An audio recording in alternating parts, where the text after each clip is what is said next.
छो जखन खुलल गही बाल देख के दीवाना होय छी तोहर गोरे गाल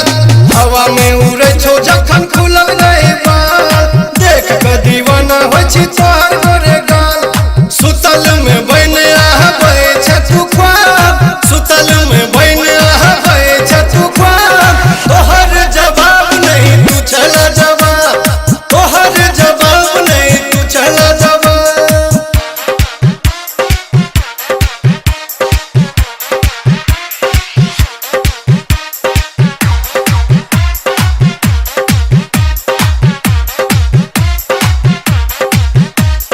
सोलो हो सिंगार कऽ चलै छ जखन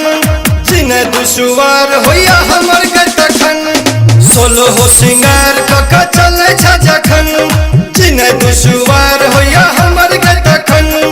तोरे देख हम लिखै छी किताब तोरे देख हम लिखै छी किताब तोहर जवाब नहीं तू चला जवाब तोहर जवाब नहीं तू चला जवाब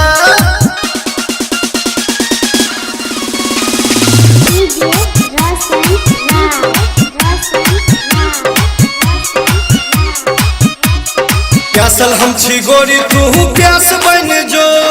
हमर दिल के तू अब